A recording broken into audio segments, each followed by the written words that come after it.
The first time I read the name, it didn't feel like a discovery. It felt like something waking up.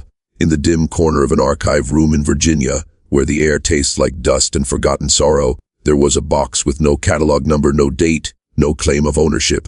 Just a single word burned into the lid with a hot iron, a word that should have been meaningless. But it wasn't. Because the moment I saw it, some part of me whispered that I had seen it before. Not in a book, not in a document, but in a dream I couldn't remember having, and that's when I knew this wasn't history. This was something older, something waiting. When I opened the box, I didn't find the normal debris of a family's past. No letters, no photographs, no birth certificates. Instead, there were only copies, decades of them, all obsessively made by someone who clearly wanted the originals hidden or maybe destroyed. Every sheet was the same, a family tree. Sprawling, hand-drawn, frantic lines zigzagging across parchment like the frantic maps of a mind slipping out of sanity.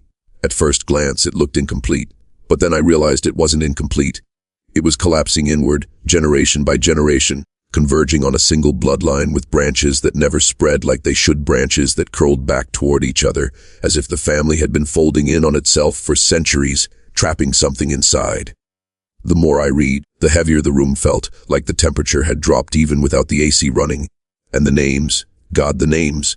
Not one of them familiar, but all of them American in the oldest way possible. Frontier names. Names from eras when maps were drawn by men who feared the forests more than the storms. And beside each name was a date of death, written in the same hand, in the same ink, almost ritualistically. Every death came early.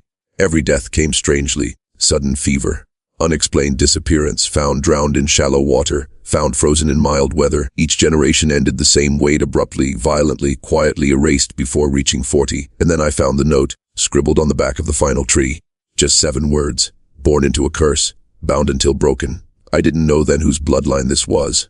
But I knew one thing instantly. Someone had spent their entire life trying to keep this story buried deep beneath American soil, and for good reason. I didn't sleep that night.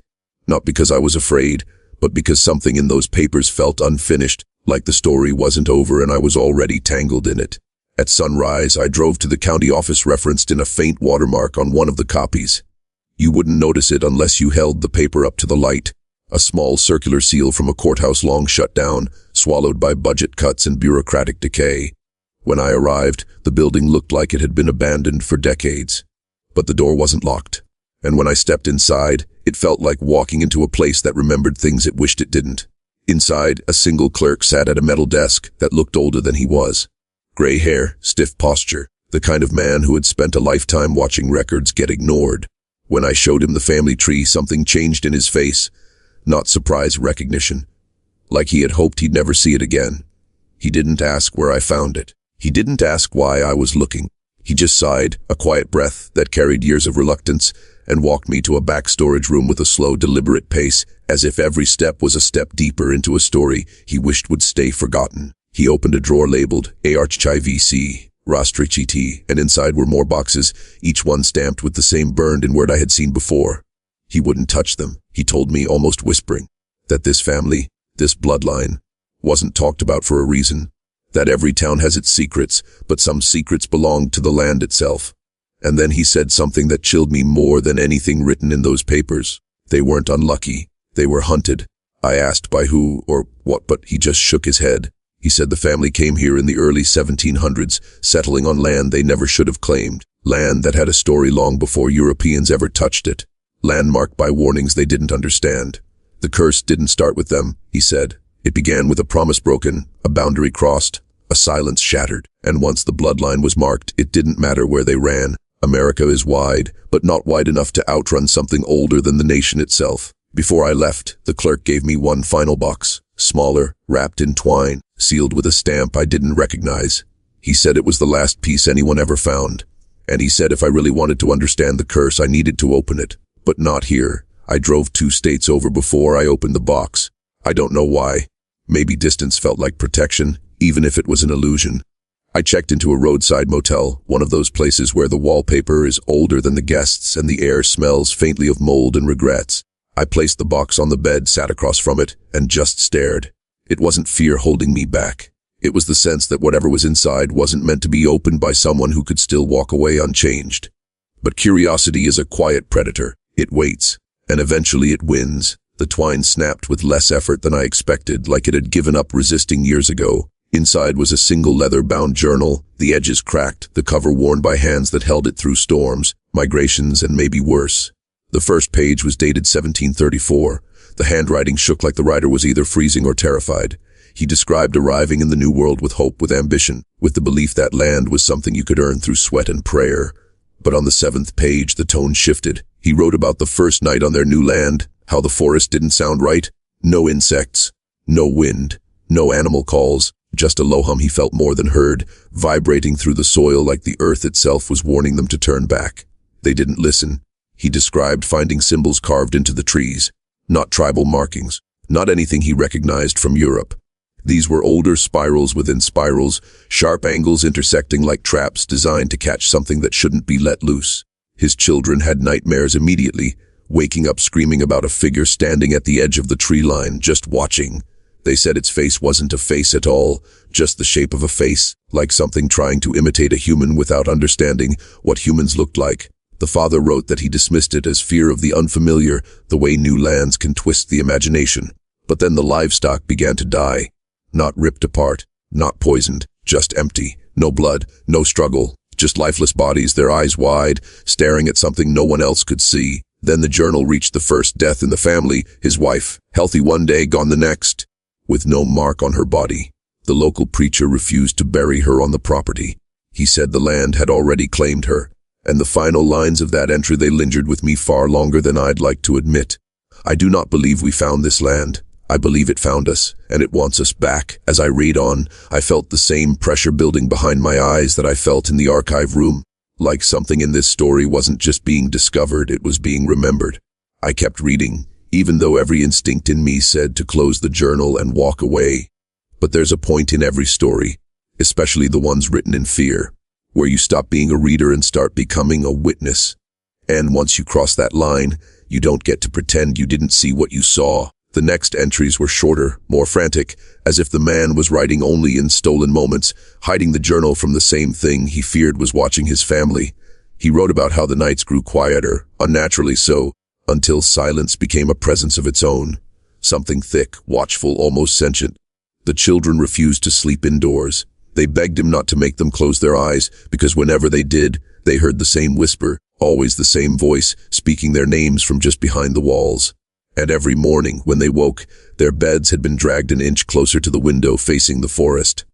At first, the father accused them of sleepwalking.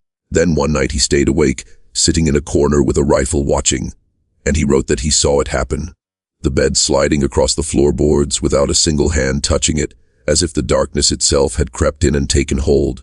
The journal entries became splintered after that, entire days missing, sentences crossed out, pages stained with something he claimed was rainwater, though the ink blood in a way that suggested tears or something thicker. The father wrote about hearing footsteps on the roof, but when he climbed up to check, the prints he found were wrong. Too long at the heel, too narrow at the toe, belonging to something that walked like a man, but wasn't shaped like one. He wrote that each generation of his family had been marked from the moment they set foot on that cursed acre, that the land had judged them, claimed them, and would not release them until the debt, whatever the debt was, had been repaid. And then came the entry written on a page that looked newer than the others, as if the ink had refused to age along with the rest of the journal. There were only 2 lines. It does not age, 'cause it does not forget. And it wants the bloodline, all of it. I closed the journal, unable to shake the sensation that someone else had been reading it with me. Not over my shoulder, but through the paper itself, as if the words were a doorway and something on the other side had just noticed it was open. If the family tree was the map, this journal was the warning. I didn't notice the motel room getting colder until my breath began to fog. It wasn't the kind of cold that seeps in from a draft or a broken vent. This was the kind that settles into your bones, the kind that feels intentional. I set the journal on the bedside table, but the moment I did, the wood beneath it creaked as if something inside the book carried weight far beyond paper. I tried to convince myself it was exhaustion, that I'd spent too long buried in a dead man's obsession. But then I looked at the last page again, and I realized something I had missed before. The handwriting changed. The final entry wasn't written by the original settler. The loops were different, the pressure deeper, carved so hard into the page that it nearly tore through. And at the bottom in the corner, almost hidden in the fibers of the paper, was a date, 1983. This bloodline didn't end in the 1700s. It kept going, silently, secretly. And whoever wrote this last entry wanted to be found, or wanted to make sure someone knew the curse hadn't stopped hunting. The entry described a child, the last surviving member of the family, a boy who had grown up in a string of towns across the East Coast, each one ending the same way. Sudden departure, unexplained sickness, neighbors whispering that the family carried misfortune like a plague. The writer said the boy had the same nightmares as the children from 2 centuries earlier, saw the same figure at the edge of forests, heard the same whisper behind thin walls. The curse didn't weaken with time. It evolved, it adapted, it followed. The final paragraph was half erased, smeared by a hand that must have been trembling. But what remained was enough to make something tighten in my throat. The bloodline will end with him. It must. The thing that marked our ancestor has learned patience. It watches from distances that grow smaller each night. And when it takes him, it will take us all, past and present. The moment I read that, the room's silence changed. It wasn't empty anymore. It was listening. I realized then that every death in the family tree wasn't random. They were containment. Attempts to seal something in before it reached further, before it spread, and whatever was hunting them, whatever had waited 3 centuries for the line to thin, was close enough to sense when someone new learned the truth. If you're still watching, you're already braver than most. Tell us in the comments, what would you have done if this was your bloodline? I tried to leave the motel that night. I packed the journal, shoved the copies of the family tree back into the box, and headed for the door. But when I touched the handle, something in me stalled. Not fear, but the unnerving sensation that I wasn't supposed to leave yet. Not because something outside was waiting, but because something in the story still hadn't been told. I stood there, hand on cold metal, breathing slow, steady, controlled. And then I heard it, a faint rhythmic tapping from inside the room I had just tried to abandon. I turned slowly. The journal lay open on the bed, though I hadn't left it that way. A draft couldn't have done it. Gravity couldn't have done it. And the page it had turned to wasn't one I remembered reading. The ink was smeared, almost blurred, like the words had been written while the writer was running, or being chased. The handwriting was the same as the 1983 entry, but the tone belonged to someone who knew their time had run out. He wrote that the boy, the last heir, had begun drawing the symbols carved into trees in 1734, spirals, angles, shapes that never stayed still if you looked at them long enough. The writer said the boy claimed he wasn't drawing them by choice. He said he dreamed of a place older than America, older than people, older than anything with a name. And in that place, something whispered instructions through a voice that didn't use sounds. A voice made of pressure, of gravity, of weight. The boy told him that the thing in the forest wasn't trying to kill the bloodline. It was trying to return to it. That sentence alone made my hands go numb, because it meant the curse wasn't an external force. It wasn't revenge or punishment. It was inheritance. Something woven into the blood itself, passed down like a shadow carried in the veins. The writer tried to run with the boy, taking him somewhere inland, far from the family's original settlement. But the entries grew erratic. He wrote of blackouts that lasted hours, of waking up with dirt under his fingernails, of hearing footsteps that matched his own, but came from behind him even when he stood still. His final entry, truly final this time, ended mid-sentence. It's not following us, it's leading us, bah. The line stopped there. The pen carved a deep groove through the page, as if something yanked the writer's hand away violently. The rest of the journal was blank, but the paper felt warm, as if someone had touched it recently. I sat on the edge of the bed with the journal in my lap, and for the first time since this began, I felt something I hadn't expected: pity.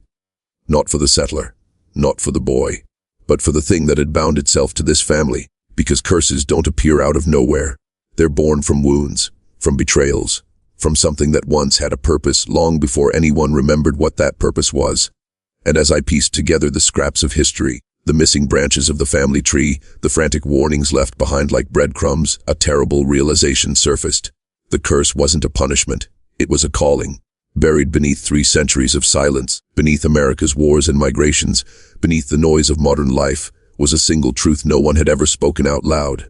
The bloodline wasn't chosen by accident. It was chosen because the first ancestor, the one who crossed onto forbidden land in 1734, wasn't ignorant. He wasn't naive. He wasn't unlucky. He had taken something, not land, not resources, something else. Something sacred enough that the people who lived there before him had carved warnings into the trees instead of words.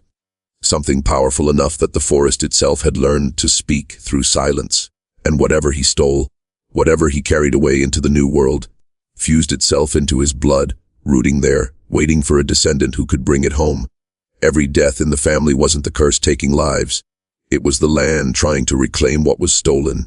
The missing names on the tree, the sudden disappearances, the children who never reached adulthood. They weren't being hunted for who they were. They were being hunted for what they were becoming. And then I saw it, something I had overlooked since the beginning. On the first page of the family tree, at the very top where the bloodline began, there was a name. A simple one. Hard to read, script faded and shaking. But it wasn't the same name burned into the boxes. That word wasn't a surname. It was a destination. The place where the bloodline had begun. The place where the boy disappeared. The place every generation had been dragged back toward, one way or another. And as I whispered the name aloud for the first time, the motel lights flickered. The air tightened. The silence leaned in close enough to feel like breath on my neck, because the name wasn't unfamiliar. I had seen it before. On a map. On a sign at the edge of a forest I'd hiked 5 years earlier. On land I had walked without understanding what slept underneath. The bloodline wasn't broken. It had found someone new. And every instinct in me knew the truth. Even before the thought fully formed, I never stumbled onto their story. I was led to it. And the thing that marked their family hasn't finished choosing. I didn't pack the journal this time. I didn't reach for the box or the papers or the scattered copies on the motel floor. I just stood there, staring at the door, realizing that somewhere between the first page and the last, I had crossed into the story in a way that couldn't be undone. There's a weight that comes with certain truths. Not the weight of knowledge, but the weight of recognition. The kind that tells you the thing you've been chasing has been walking toward you at the exact same pace. I left the room slowly, quietly, like someone trying not to wake a sleeping animal. The hallway felt longer than it should have, every bulb humming with that low, pulsing drone I'd read about in the 1734 entry. When I stepped outside, the night air wrapped around me like a shroud, thick, unmoving, waiting. I walked to my car, but before I unlocked it, I saw something in the reflection of the window. Not a figure, not a face, just a blur, a distortion like heat rising off asphalt on a summer day. But this wasn't summer, and nothing should have been warm. I got inside and drove without knowing where I was going, guided by instinct more than logic. Every mile felt like a repetition, a loop, as if the road were folding back onto itself, no matter how far I traveled. And somewhere along that empty stretch of highway, I realized the truth I had been avoiding. The destination written on the boxes wasn't just the birthplace of the curse. It was a place calling its wayward bloodline home, a place that didn't care whose veins it lived in now. A place older than America, older than borders, older than names. The family tried running for 300 years and the curse followed. I tried tracing the story for 3 days, and it found me. I pulled over near a tree line, not by choice. My hands moved on their own, guided by something deeper than fear. In the dark silhouette of the forest, I could see the outline of symbols carved into the bark, spirals, angles, shapes that felt like they were turning even when they stood still. And in the stillness of that moment, the same pressure the children had described pressed against my ears, my chest, my thoughts. Not a voice, but an intent. I wasn't being hunted. I was being summoned. Somewhere in the branches, something shifted. Not toward me, but in acknowledgement. Recognition. The same way a long-forgotten house might creak when someone finally returns after generations away. The curse wasn't a story. It was a lineage. A legacy waiting for the next name. And as I stood there on the side of a nameless road, staring into a forest that felt like it had been watching me since the first sentence I read, one final truth settled into place like a whisper in the marrow. You're not born into a curse. You grow into it. And once it knows your name, it never lets you leave.